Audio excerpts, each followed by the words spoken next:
Primary election day in Colorado, and the turnout already has been very big for a primary. By 11:30 last night, more than 1.2 million voters already have voted, and that is more than a third of all eligible voters in Colorado. In the marquee race here, the Democratic primary for Senate, you have former Governor John Hickenlooper and former State House Speaker Andrew Romanoff. But there's also a handful of other primary races happening.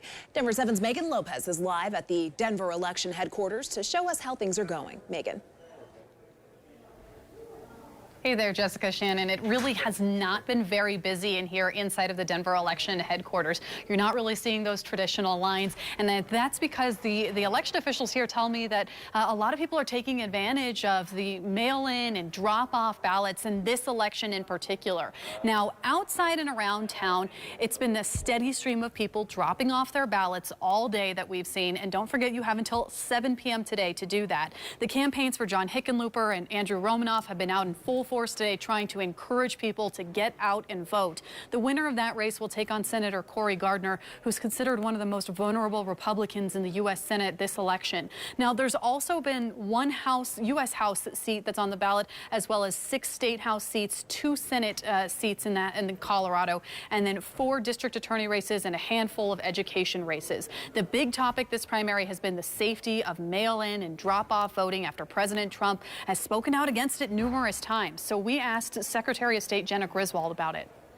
Colorado is just can show how to have very clean elections. We have a history of clean elections using mail ballots.